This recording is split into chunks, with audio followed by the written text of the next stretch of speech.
আমার সঙ্গে এই মুহূর্তে রয়েছেন নীলাভ ব্যানার্জি, রয়েছেন আমার সঙ্গে আইনজীবী, এবং সন্তু তোমার সঙ্গে কারা কারা রয়েছে? আমার সঙ্গে রয়েছেন বিজেপির মুখপাত্র জয় মল্লিক রয়েছেন, এবং আমাদের সঙ্গে শাসক দলের পক্ষে কথা বলবেন অনিন্দ্য সিনহা রয়, তিনিও রয়েছেন। আমি আলোচনায় আসবো। প্রথমে আমি অনিন্দ্যদাকে দিয়ে শুরু করি। অনিন্দ্যদা, ভোট এলেই আমরা এ বাংলায় বারুদের গন্ধ পাই, অলিতে গলিতে গুলি চলে, বিজেপি কর্মীকে মারা হয়, সিপিএম কর্মীকে মারা হয়, কংগ্রেস কর্মীকে মারা হয়, তাদের পরিবারকেও ছাড়া হয় না। আমরা নিমতায় যে ছবি দেখেছিলাম যে একজন বৃদ্ধ মাকে, 70 ঊর্ধ্ব একজন মাকে মারা হয়েছিল, আজ আমরা ফুলবাগানেও সেই ছবি দেখছি, একজন বাড়ির সদস্যকে মারা হচ্ছে। এই ছবিটা আর কতদিন চলবে? কেন করছেন এইগুলো? ভয় পাচ্ছেন যে অনেকগুলো আসন হাতছাড়া হয়ে যেতে পারে? মানে প্রথমত আপনি তো দাগিয়ে দিলেন তৃণমূল কংগ্রেসকে, মানে অভিযোগ তো আপনাদের দিকে। অভিযোগ তো অনেক কিছুই আমরা দেখেছি। অভিযোগ সন্দেশখালিতে, আমরা দেখেছি অভিযোগ করা হয়েছে মেয়েদের নাকি ধর্ষণ করা হয়েছে, আমরা অভিযোগ বিজেপির দেখেছি। সেই মহিলারা অভিযোগ করছেন, কি বলছেন আপনি? মহিলাদের অভিযোগকে আঙুল তুলছেন দাদা। একদম আমি তুলিনি। গঙ্গাধর কয়া উনাদের প্রেসিডেন্ট। অনিন্দ্যদা, আপনাদের এই যে বক্তব্য, এই বক্তব্য তো কালকের ভাইরাল ভিডিওর পর নয়। আপনাদের এই বক্তব্য তো সন্দেশখালী প্রথম দিন থেকে, যেদিন থেকে মাটি কামড়ে আমরা সেখানে পড়েছিলাম, সত্যটা তুলে ধরেছিলাম, সেদিন থেকে আপনারা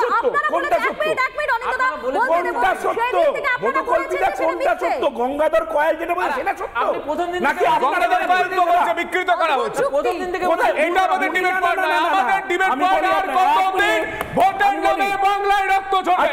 আর কতদিন ভোটের নামে মানুষ মরবে বাংলায়? সেটা ডিবেট পার্ট। সেটাই বলছি। আপনি তো দাগিয়ে দিচ্ছেন তৃণমূলকে। আচ্ছা, আরে অভিযোগ আসছে দাদা। আমি আপনাকে বলি, বিজেপি বলছে এখানে বাংলাকে কলুষিত করার জন্য বিজেপি কি কথা বলছে শুনুন। এখানে কি সরস্বতী পুজো হয় না? আচ্ছা আপনি বলুন তো, আপনি সরস্বতী পুজো দেখতে পান না পান না? এখানে সরস্বতী পুজো হয় না। সুকান্ত মজুমদারকে সরস্বতী পুজো করতে দেওয়া হয় কোথায়?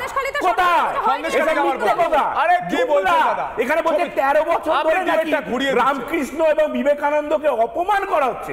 আপনি বলতে পারবেন কোথায় অপমান করা হচ্ছে? বলতে পারবেন আপনি? না, এই মিথ্যে কথাগুলো বলে বাংলাকে অপমান করে বিজেপি ফায়দা। আপনি সনাতন বিরোধীর যে কথা বলছেন, অমিত মালব্যর টুইট করা ভিডিওতে দেখা যাচ্ছে, অমিত মালব্যর টুইট করা ভিডিওতে দেখা যাচ্ছে, আমাকে কমপ্লিট করতে দিন দাদা, আমি না হলে কিন্তু আপনাকে কমপ্লিট করতে দেবো না কথা। অমিত মালব্যের টুইট করা ভিডিওতে দেখা যাচ্ছে তৃণমূলের বিধায়ক তিনি হুমকি দিচ্ছেন সনাতনীদের। সেই ভিডিও নিয়ে আপনারা তো একটা কথাও বলেন না। আমি বলি আজকে আমাদের ডিবেট পয়েন্ট মানুষ কেন নিশ্চয়ই, আমি আর ভোটের সময় মানুষ কেন মরবে? আপনি গরম চা খান আর উত্তরটা। হ্যাঁ, গরম চা খেয়ে উত্তর দিচ্ছি। অমিত মালব্য এমন একটি লোক যে বিগত দিনে দেখা গেছে মিথ্যে প্রচার করেছে। আপনি আপনার বিধায়ককে নিয়ে মিথ্যে কথা বলছেন, আপনারা কোর্টে যাচ্ছেন না? আজব কথা। আমরা গেছি এবং ওরা যা খুশি করছেন, নিঃশর্ত ক্ষমাও চেয়েছেন, যা খুশি করছেন। ওই অমিত মালব্য যা খুশি বলছেন। শুধু এখানে নয়, সারা ভারত জুড়ে একই জিনিস ঘটনা। আমি জয় মল্লিকের কাছে আসবো। জয় মল্লিক, আর কতদিন বাংলায় রক্ত ঝরবে? তোমাদের দিকেও অভিযোগ রয়েছে, তোমরাও নাকি প্রভোগ করছো, তোমরাও নাকি এই ঘটনার সঙ্গে ওতপ্রোতভাবে জড়িয়ে পড়ছো, তোমরাও লোককে হুমকি দিচ্ছ, তাই তোমরা মার খাচ্ছ। এই অভিযোগ তো তৃণমূলের বরাবর। যতদিন তৃণমূল এই রাজ্যে আছে ততদিন এটা চলবে। আমি একটা ছোট্ট ঘটনা বলি, যে ঘটনা বা প্রতিবেদন একটু আগে দেখালেন, সেই নর্থ কলকাতাতে অভিজিৎ সরকারের কথা মনে আছে? একটা ছেলেকে তার পোষ্য কুকুরগুলোর সঙ্গে সেই পোষ্য কুকুরটাকেও মেরে দিল এবং তাকেও থেঁতলে মেরে দিল অভিজিৎ সরকার। এবং কয়েকদিন আগে সাউথ কলকাতার ঘটনা, আবার সেই মহিলার উপর আক্রমণ, পুরো রক্ত ঝরছে মুখের উপর দিয়ে দেখছি। আর আপনি বারুদের কথা বলে আজকে এই প্রোগ্রাম শুরু করেছিলেন। আমি একটা বলি, পুরো দৈনন্দিন ঘটনা ঘটে গেছিল ঠিক নির্বাচনের আগের কয়েক মাস দেখবেন বিভিন্ন জায়গায় বিস্ফোরণ হয়, আর বিস্ফোরণ হলেই সেখানে দেখা যাচ্ছে সেখান থেকে বিশাল বিশাল বারুদ এবং বোমা উদ্ধার হচ্ছে। যখনই জিজ্ঞেস করা হয় তখন বলা হয় তদন্ত করা হচ্ছে এবং সেখানে নাকি বাজি কারখানা ছিল। বেসিক্যালি এই বাজি কারখানা হচ্ছে, ম্যানুফ্যাকচার হচ্ছে, বোম স্টক করা হচ্ছে এবং নেট প্র্যাকটিস করা হচ্ছে। নেট প্র্যাকটিসে কয়েকটা তৃণমূল নেতাও মারা যাচ্ছে, সেটাও ঘটনা।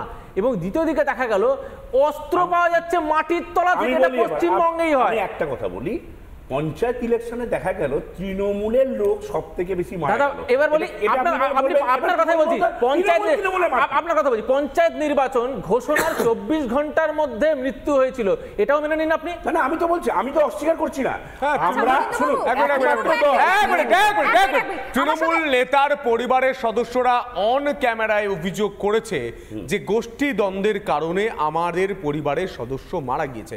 আমার ছেলে তৃণমূল করতো, তৃণমূল নেতা এসে মেরে তৃণমূল এই জায়গা থেকে এই জায়গা থেকে নীলাভর কাছে আমরা আসার চেষ্টা রয়েছেন করব। যখন পঞ্চায়েত নির্বাচনের কথাটা আসছে নীলাভবাবু, মুর্শিদাবাদে সেখানে তো ভুরি ভুরি অভিযোগ আপনারা করেছিলেন, শাসক দলের পক্ষ থেকে নাকি আপনাদের কর্মী সমর্থকদের মারধর করা হয়েছিল, অভিযোগগুলো তো আপনারা করেছিলেন। না দেখুন, আমরা প্রথম থেকেই বলছি এই পশ্চিমবঙ্গ জুড়ে তৃণমূলের অনুপ্রেরণা আজকে দুয়ারে দুয়ারে বোম শিল্প তৈরি হয়েছে, যার ফলে দেখেছেন গত পঞ্চায়েত নির্বাচনে আমাদের কংগ্রেসের 10 জনের উপরে কর্মী খুন হয়েছে এবং সেটা নির্বাচন কমিশনও স্বীকার করেছে এবং অন্যান্য আমি একটু আপনাকে থামাবো, এর কোনো উত্তর কি অনিন্দ্যবাবুর কাছে তাদেরও রয়েছে? কর্মীরা খুন হয়েছে। কারা বলছে? এর দায়িত্ব তৃণমূল। কারা বলছে? আপনাদের ইন্ডিয়া জোটের সদস্য, আরে নির্বাচন আপনাদের ইন্ডিয়া জোটের সদস্য, নির্বাচন কমিশনের আচ্ছা, তথ্য দিচ্ছে। হয়েছে, শরিক, আপনি শুনেনি? ইন্ডিয়া জোটের শরিক। কারা বলছে এই কথা? কংগ্রেস। যারে অফিসিয়াল বলছে 55,000 লোক মারা গেছে সিপিএম এর দ্বারা, তাদের দালালি করে সেই কংগ্রেস কথা বলছে। অদ্ভুত মানুষ তারা বিষয়। শূন্য করে অনেক দিয়েছে। আপনি কি চোরেদের আপনারা দালালি কথা বলবেন না। করেন? আপনি কি চোরেদের দালালি করেন? আপনাদের কর্মীরা কাঁদছে, যারা আরে মরে গেছে আপনাদের তারা ওদিকে সত্যি তো কাঁদছে। কাঁদছে, আপনাদের সিপিএম এর হাত অত্যাচার ধরেছে। কাঁদছে। লজ্জা করে না আপনাদের? আবার কথা বলে যান গিয়ে বলুন মোহাম্মদ সেলিম আপনাদের লজ্জা শরম নেই বলে এখন চোর চোর চোর খুনিদের কথা বলছেন। তারপরে তো কিছু হয় না। আপনাদের নেতা অধীর রঞ্জন চৌধুরীকে মোহাম্মদ সেলিম নামিয়ে দিয়েছিল মঞ্চ থেকে। তা এত অপমানে পড়ে আপনারা আবার হাত আচ্ছা, মানে এইগুলো বলে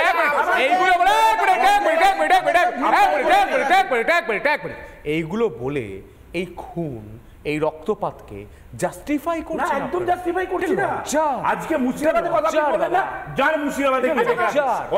এটা লজ্জা। অরিন্দম দা, আপনি উত্তর দেন। বলছি 2021 এর পর পোস্টপোল ভায়োলেন্সে এত বিজেপি কর্মী মারা গিয়েছে, তারা বাংলার ছেলে মেয়েরা ইয়েস দিই। Or no? উত্তর দিই। বাংলার ছেলে, উত্তর দিই। বাংলার মেয়েকে নাকি গোটা বাংলা চাইছিল, তারপর বাংলার ছেলেরা মেয়েরা মারা যাচ্ছে। আমি বলি 2021 সালের পর যখন বিজেপি মুখ থুবড়ে পড়ল, সেই সময় বিজেপির নেতা বিরোধী দলনেতা শুভেন্দু অধিকারী বললেন রেগে গিয়ে, বাংলাকে কি করে টাকা আসে, বাংলার কি করে উন্নতি হয় আমি দেখে নেবো, বিল্ডিং বন্ধ করে দেবো। আমরা তো হিংসার কারা কথা বলেছিল? বলছিলাম, এক সেকেন্ড। এক, দ্বিতীয় হিংসার কথা। আপনি বলুন তো, আপনার অর্জুন চৌরাসিয়ার কথা মনে আছে? কাশীপুরে যে অর্জুন চৌরাসিয়া সুইসাইড করেছিল, সেই সময় অমিত শাহজি আপনি গিয়ে বললেন যে ওনাকে নাকি লোকেরা মেরে দিয়েছে। আপনি তদন্তের আগে বলে দিচ্ছেন সুইসাইড করেছেন। আমি তদন্তের আগে বলে আমি জয় মল্লিকের কাছে পুরো হিংসাটার পিছনে মুখ্যমন্ত্রী, তার কারণ এটা এই হিংসাটাকে উস্কাচ্ছে কে সেটা দেখতে হবে। একবার ভেবে দেখুন, বলতে দিন, একবার ভেবে দেখুন নেতাজি ইন্ডোরে ওনার প্রশাসনিক বৈঠকে ওনার উক্তিটা একবার মনে করে দেখুন, আমার যদি 4টে আটকায় আমিও কিন্তু 8টাকে ঢুকিয়ে দেবো। এই কথা একজন মুখ্যমন্ত্রী বলা মানে উনি ক্লিয়ার মেসেজ দিলেন পার্টির নেতাদের, পার্টির কর্মীদের যে গঙ্গাধর কয়াল কালকে বলছেন, শুভেন্দু অধিকারী বলেছেন, আরে বাবা, মুখ্যমন্ত্রী গঙ্গাধর কয়াল নিজে বলছে ওটা আমার হবে, ওটা আমার বলছেন আমাদের রিভলভার 50টা লাগবে, শুভেন্দু অধিকারী দিচ্ছে। লজ্জা করে না বলতে? আমি তো ভেবেছিলাম আপনি মুখ দেখে অনিন্দ্যবাবু, আপনার কাছে আমার একটাই প্রশ্ন, 2021 এর বিধানসভা নির্বাচনের আগে এবং পরে এ বাংলা দেখলো ভোটের সন্ত্রাস, পঞ্চায়েত নির্বাচন, নমিনেশনের দিন ভাঙর যেন একটা যুদ্ধক্ষেত্রে পরিণত হলো। পঞ্চায়েত নির্বাচনের দিনটা তো এই বাংলার লোক কি দেখলো সেটা আপনিও জানেন, আমরাও দেখেছি। আচ্ছা বলুন তো, লোকসভা নির্বাচনের ক্ষেত্রে একই ছবিটা কেন দেখতে হচ্ছে? এই বাংলার মানুষ কেন একটা রক্তপাতহীন নির্বাচন দেখবেন না? কেন দেখবেন না জানেন? সেটাই তো জানতে কারণ চাইছি। আমি আপনাকে বলেছি মধুকল্পিতা, কারণ গঙ্গাধর কয়াল গতকালকে আমি জানি বলতে দেবে না, কারণ গঙ্গাধর কয়াল বলছে ঘটনা ঘটছে,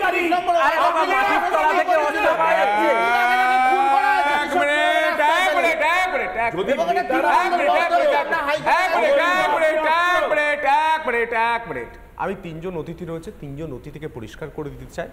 আজকে আমাদের 4টা ভোট, সকাল সকাল আমরা আলোচনা করছি বাংলায় রক্তপাতহীন ভোট কবে হবে। গোটা দেশে ভোট হচ্ছে, কোনো জায়গায় এই ঘটনা ঘটছে না, শুধুমাত্র এই বাংলায় ঘটছে। দায়টা কার? দায়টা কাকে নিতে হবে? তৃণমূল বলছে আমার দায় নয়, কখনো বলছে কংগ্রেসের দায়, কখনো বলছে সিপিএমের দায়, কখনো বলছে বিজেপির দায়। রাজ্যে পুলিশ রয়েছে দাদা, ভোটের আগে ভোটের সময় নির্বাচন কমিশনের দায়িত্ব থাকে, কিন্তু ভোটে মিটে গেলে পোস্ট পোল ভায়োলেন্স যখন হচ্ছে তখন আপনার পুলিশ কি করছিল? নাকের সরষের তেল দিয়ে ঘুমাচ্ছিল? উত্তর দিন।